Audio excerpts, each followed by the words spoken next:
pada minggu ke-11 ini kita coba lanjutkan materi dari pertemuan-pertemuan yang sebelumnya, yaitu berkaitan dengan frekuensi respons, karena kita berhubungan dengan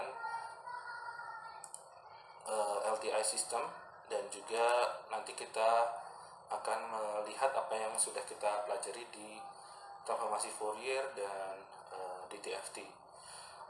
Setelah itu kita akan lanjut ke bagian DFT.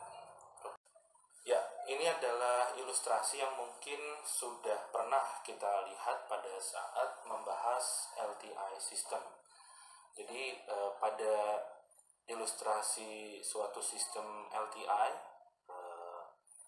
kita punya sinyal input XT dan kita punya sistem di sini ada domain time adalah H fungsi T dan outputnya adalah Y fungsi T.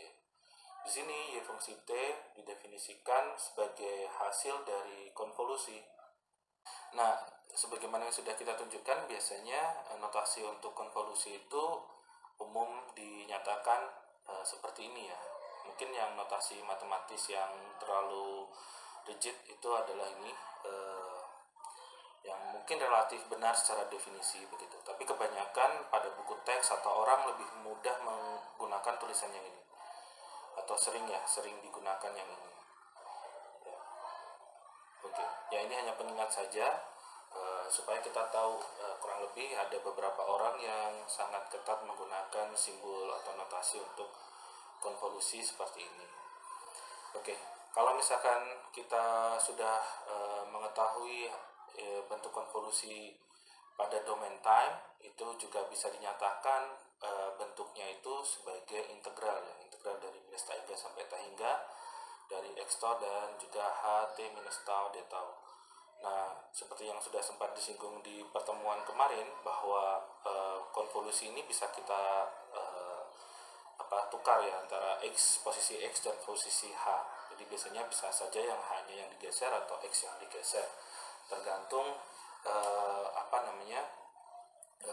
biasanya tergantung dari panjang atau pendek dari sinyal input atau juga dari filternya atau sistemnya. Biasanya seringkali yang digeser ini adalah bagian sistemnya atau filternya.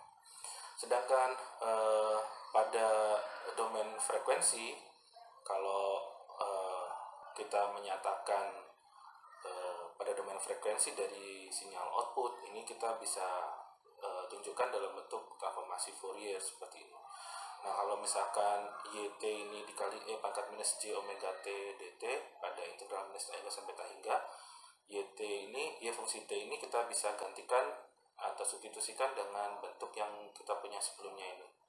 Kalau kita substitusikan, maka di sini kita punya kurung siku sebagai bentuk substitusi dari Y fungsi T.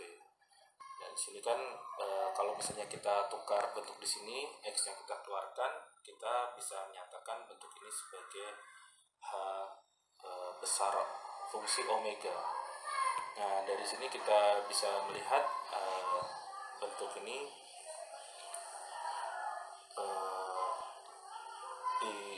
kita teruskan sehingga kita punya posisi untuk transformasi Fourier pada sinyal input.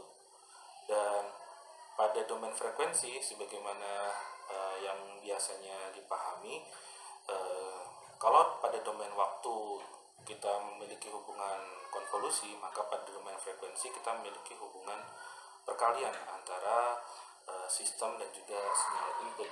Jadi ini pada domain omega, pada domain frekuensi. Jadi ini biasanya konsep yang digunakan. Demikian juga ini berlaku sebaliknya.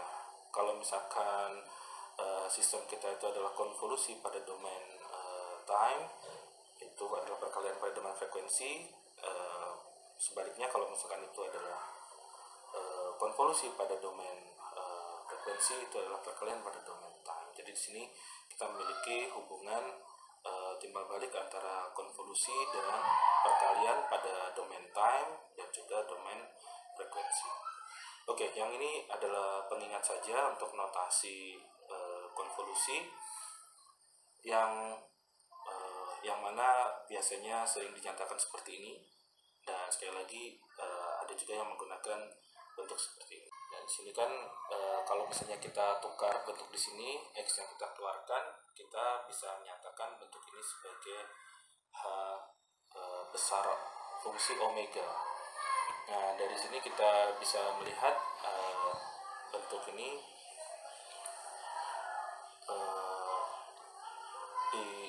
kita teruskan sehingga kita punya posisi untuk transformasi Fourier pada sinyal input. Dan pada domain frekuensi sebagaimana yang biasanya dipahami, kalau pada domain waktu kita memiliki hubungan konvolusi, maka pada domain frekuensi kita memiliki hubungan perkalian antara sistem dan juga sinyal input. Jadi ini pada domain omega, pada domain frekuensi. Jadi ini biasanya konsep yang digunakan. Demikian juga ini berlaku sebaliknya. Kalau misalkan sistem kita itu adalah konvolusi pada domain time, itu adalah perkalian pada domain frekuensi. Sebaliknya kalau misalkan itu adalah konvolusi pada domain frekuensi, itu adalah perkalian pada domain time. Jadi di sini kita memiliki hubungan timbal balik antara konvolusi dengan perkalian pada domain time dan juga domain frekuensi. Oke, yang ini adalah pengingat saja untuk notasi konvolusi yang mana biasanya sering dinyatakan seperti ini. Dan sekali lagi ada juga yang menggunakan bentuk seperti ini. Terima kasih, selamat siang, dan assalamualaikum warahmatullahi wabarakatuh.